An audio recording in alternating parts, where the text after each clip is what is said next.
नमस्कार, मैं श्यामगिरी। आप देख रहे हैं टीएफडी इंडिया न्यूज 24। टीएफडी इंडिया न्यूज 24 में आप सभी दर्शकों का स्वागत है। मोदी बहुमत जुटाने में लगे, 37 सांसद छूमंतर हो जाएंगे, नीतीश के एक्शन का इंतजार। परिस्थितियां बदल रही है हमारे देश के की जो मौजूदा सरकार है, सरकार हिली हुई भी है, लेकिन एक कहावत कहते हैं कि रस्सी जल गई और ऐंठन नहीं गया। यह परिस्थितियां इस वक्त है कि रस्सी पूरी जली हुई है, लेकिन उसका ऐंठन वैसे ही है। बस इंतजार एक छोटी सी हवा का है कि छोटी सी हवा आएगी और उस हवा को बर्दाश्त नहीं कर पाएगा, वो बिखर जाएगा। सेम उसी हालात में इस वक्त देश की सरकार है, यानी कि जो कहा जा रहा है कि मोदी बहुमत जुटाने में लगे, तो अब उसे मजबूत करने में, उसकी एकजुटता बनाने में लगे, लेकिन वह तो नहीं हुआ। लेकिन दूसरा प्रयास, दूसरा रास्ता उसका अपनाया जा रहा है। कितना सफल होगा यह वक्त बताएगा, लेकिन एक झटके में 37 सांसद, कहते हैं ना छू मंतर, मतलब गायब हो जाना, गायब होंगे। और गायब होते ही तख्ता पलट वाली परिस्थिति बन जाएगी। इस मोड़ पर सरकार है, देखना बड़ी महत्वपूर्ण होगा। लेकिन आज शेयर मार्केट बहुत तेजी से गिर रहा है। रुपया फिर 90 के पार चला गया। एक दिन थोड़ा 90 के थोड़ा नीचे था, कुछ पैसा नीचे, फिर 90 के पार चला गया।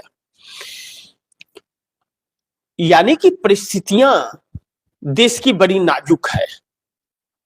अब देश को जिस तरह से गुमराह करके रखा जा रहा है, कब तक? क्योंकि अमेरिका के टैरिफ का असर अब पड़ने लगा है। विदेशी लोग अपने पैसे जो इन्वेस्ट किए हुए हैं हमारे देश के अंदर, वह निकाल रहे हैं। यानी कि व्यवस्था चरमरा रही है। अब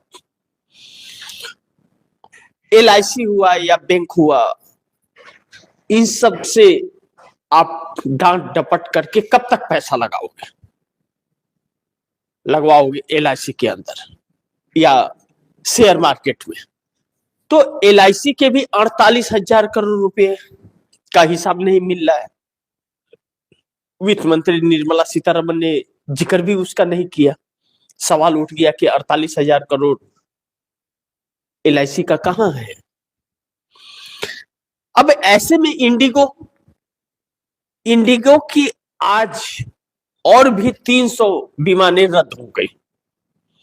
यानी कि इंडिगो लगातार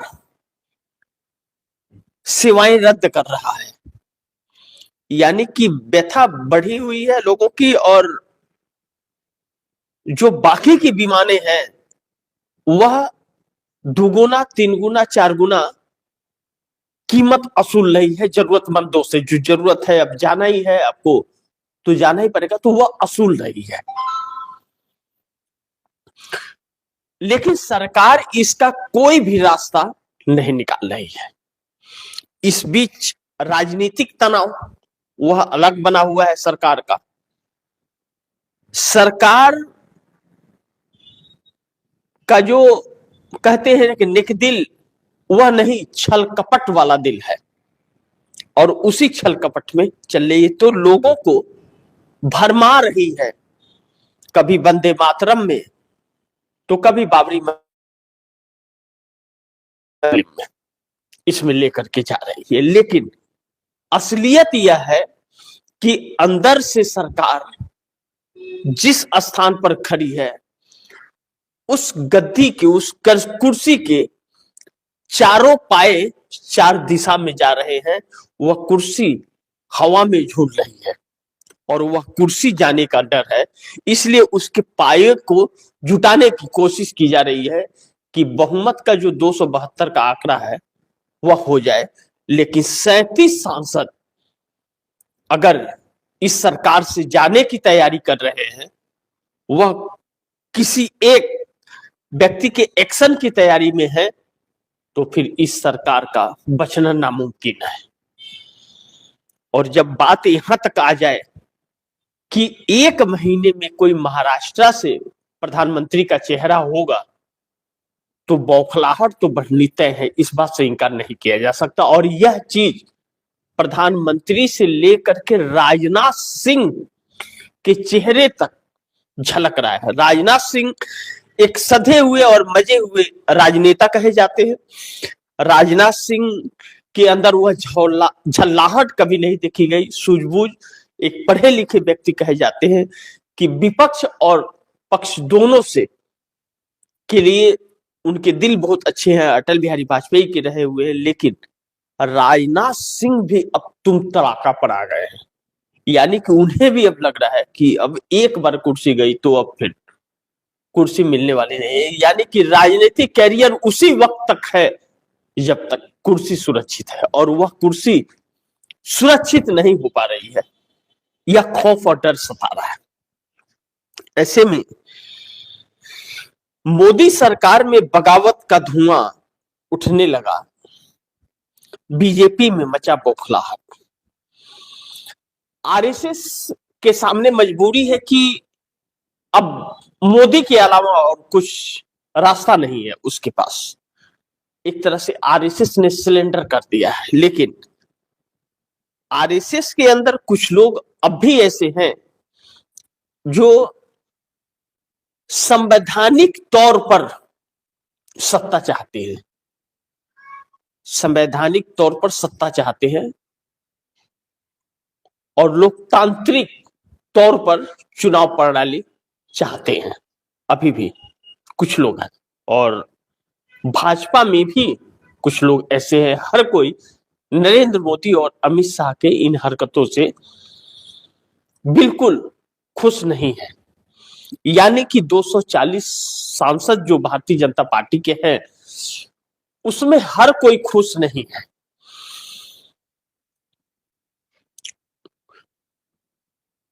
एकनाथ शिंदे की अलग मजबूरी है महाराष्ट्र के अंदर कि एकनाथ शिंदे अब भारतीय जनता पार्टी के लिए बोझ बन गए हैं 7 सांसदों के। नीतीश कुमार रास्ते के रुकावट है नरेंद्र मोदी और अमित शाह के। यह सपना पूरा बिहार का नहीं इनका हो सकता जब तक नीतीश कुमार हैं। चंद्रबाबू नायडू को झेल पाना अब मोदी सरकार के बस का नहीं रहा, और इन तीनों को माइनस अगर करते हैं तो 37 सांसद माइनस हो जाएंगे, और यही 37 सांसद एक तरफ से दूसरे तरफ के सरकार के मुख्य कड़ी हैं। जिधर यह रहेंगे उधर ही सरकार बनेगी। यानी कि आप दर्शक ऐसे भी समझ सकते हैं कि बिहार में नीतीश कुमार पिछली बार 43 सीटें थी उनके पास, और वह इंडिया गठबंधन में रहे या एनडीए में रहे, जिधर वह रहेंगे उधर ही की सरकार बनेगी। तो वह मुख्यमंत्री 5 साल बनते रहे, 17 महीने जाकर इंडिया गठबंधन में भी और बाकी के दिन इंडिया गठबंधन में भी। इस वक्त इन 37 सांसदों का यही पोजीशन है कि इंडिया गठबंधन में चले गए तो इंडिया गठबंधन की सरकार बन जाएगी, और एनडीए में रहे तो एनडीए की सरकार बनेगी, जो नीतीश, नायडू और शिंदे की यह जोड़ी कही जा रही है। अब नीतीश वहां 85 सीट पर है, 89 पर यह है। चंद कुछ का फर्क है, लेकिन फिर भी नीतीश के लिए एक कंफर्टेबल सरकार विपक्ष के साथ बनाने का रास्ता तैयार है, लेकिन वही भाजपा के लिए नहीं है। तो केंद्र की सरकार में भी यही है। अब ऐसे में महाराष्ट्र से अगर प्रधानमंत्री का चेहरा मिल रहा है तो भारतीय जनता पार्टी ने जो जाल बिछाया था या जो कोशिश कर रही है उद्धव ठाकरे का, वह कोशिश नाकामयाब होता हुआ भाजपा को नजर आ रहा है। यानी कि इन बातों में दम है कि यह 37 सांसद अगर छूमंतर हुए तो मोदी की सरकार बड़ी मुश्किल में पड़ जाएगी। मोदी को सरकार बचाना मुश्किल होगा। इसीलिए मोदी और अमित शाह बहुमत जुटाने में और समीकरण बिठाने में लगे हैं। कितना सफल हो पाएंगे यह वक्त बताएगा, लेकिन एक चीज यह है कि मोदी सरकार के अंदर का यह बगावत, भाजपा के अंदर का भी यह बगावत बहुत कुछ तय करने वाला है। दूसरी तरफ जो वंदे मातरम पर चर्चा हुआ और अब एसआईआर पर, यानी कि चुनाव प्रणाली जिस तरह से चल रहा है, चुनाव जिस तरह से हो रहा है, एसआईआर के तहत जो लोगों को दिक्कतें आ रही है, नाम काटे जा रहे हैं, जब उस पर चर्चा के लिए सरकार तैयार हुई है। सरकार से उम्मीद तो नहीं है, चर्चा हो रही है, और कितना देर चर्चा हो पाएगी, कितना सरकार उसे गंभीर से लेगी, विपक्ष के दबाव और हल्ला गुल्ला के बाद यह एक्सेप्ट किया गया कि वंदे मातरम पर चर्चा तभी होगी जब आप एसआईआर पर तैयार होगे। तो उसे वंदे मातरम पर करना था, तो एसआईआर के लिए हुआ। तो कितना महत्व देगी यह तो वक्त बताएगा, और इसका प्रभाव चुनाव आयोग पर क्या पड़ेगा वो भी पता चल जाएगा। लेकिन एक बात तय है कि मोदी सरकार निष्पक्ष चुनाव तो इम्पॉसिबल है कि वह करा दे। मोदी सरकार निष्पक्ष चुनाव तो नहीं होने देगी, क्योंकि निष्पक्ष चुनाव में भारतीय जनता पार्टी का सुपड़ा साफ हो जाएगा, यह तय है। जिस तरह से एसआईआर के तहत नाम काटे जा रहे हैं, चाहे वह बिहार हो, चाहे अभी 12 राज्यों में जो चल रहा है वह हो, वह नरेंद्र मोदी के लिए रास्ते तैयार करने वाला है। जैसे बिहार में रिजल्ट आया वैसे ही हर राज्यों में आए, लेकिन पश्चिम बंगाल में यह मुश्किल हो गया। पश्चिम बंगाल में जब मुश्किल हुआ तो ममता बनर्जी के लिए हुमायूं कबीर को और बागेश्वर को उतार दिया गया, साध्वी रितंबरा को उतार दिया गया वहां पर कि हिंदू मुस्लिम अब मंदिर मस्जिद में चले। और भारतीय जनता पार्टी डेमोक्रेसी का पाठ पढ़ाने लगी। संबित पात्रा प्रेस कॉन्फ्रेंस करके डेमोक्रेसी का पाठ पढ़ाने लगे। पता नहीं डेमोक्रेसी का मतलब इन लोगों को पता है कि या नहीं है, लेकिन यह जरूर पता है कि इतना एहसास इन्हें है कि अगर बहुमत नहीं जुटा पाए और 37 सांसद अगर चले गए छोड़कर के साथ, तो फिर इनकी हालत खराब हो जाएगी, पतली हो जाएगी जरूर। और ममता बनर्जी इस बात को अब समझ गई हैं। हालांकि ममता बनर्जी कितना इंडिया गठबंधन के साथ हैं, लेकिन मोदी जब तक रहेंगे तब तक निष्पक्ष चुनाव हो पाना या लोकतंत्र की बात कह पाना या निष्पक्ष सरकार हो पाना, यह सब बातें बेईमानी है। इन बातों को अब एकनाथ शिंदे और नीतीश कुमार, ममता बनर्जी समझ गई हैं। और जब समझ गई हैं तो अब नीतीश कुमार के एक्शन का इंतजार एकनाथ शिंदे और नायडू को है, यानी कि खिचड़ी पक चुकी है।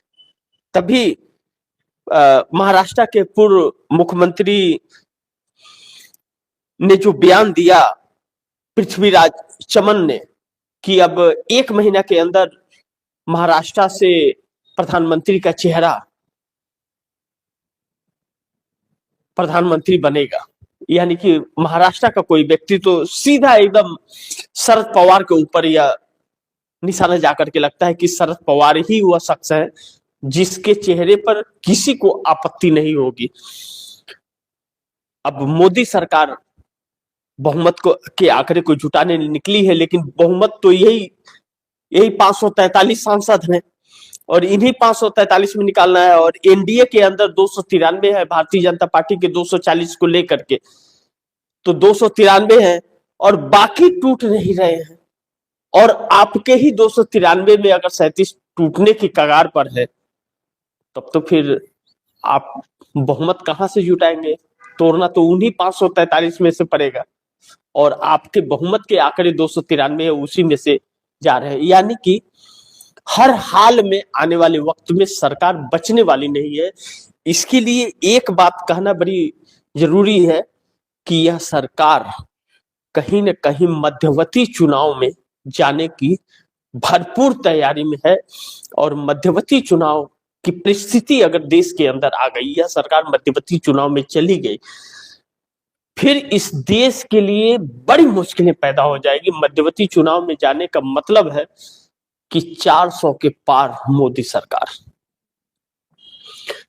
इसी के मद्देनजर एसआईआर कराया जा रहा है। अब यह बातें उन नेताओं को समझ आ रही है नहीं आ रही है, यह वक्त बताएगा।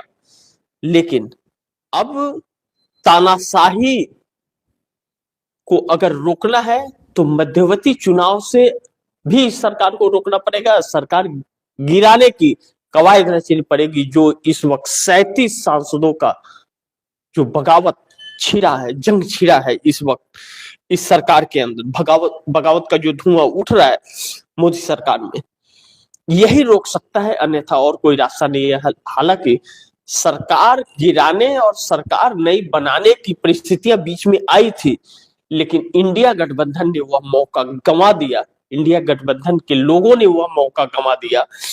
अगर एकजुटता बनाए रखे होते और एक साथ रहे होते तो शायद आज सत्ता इंडिया गठबंधन के हाथ होता, मोदी के हाथ न रहा होता और इस देश में इतनी तबाही में नहीं हुई होती। अब शेयर मार्केट जिस तरह से गिर रहा है या जिस तरह से इस सरकार के झूठे वादे हैं, शेयर मार्केट गिरने का तात्पर्य है कि अभी 90 के पार है, कहीं ऐसा ना हो कि 100 के पार वाली परिस्थिति आ जाए।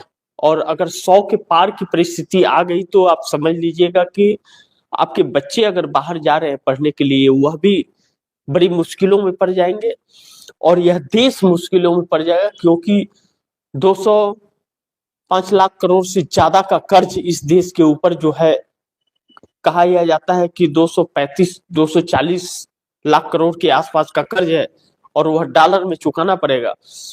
तो महंगाई भी बढ़ेगी, टैक्स भी बढ़ेंगे, बेरोजगारी भी बढ़ेगी और कर्जदार भी हो जाएंगे।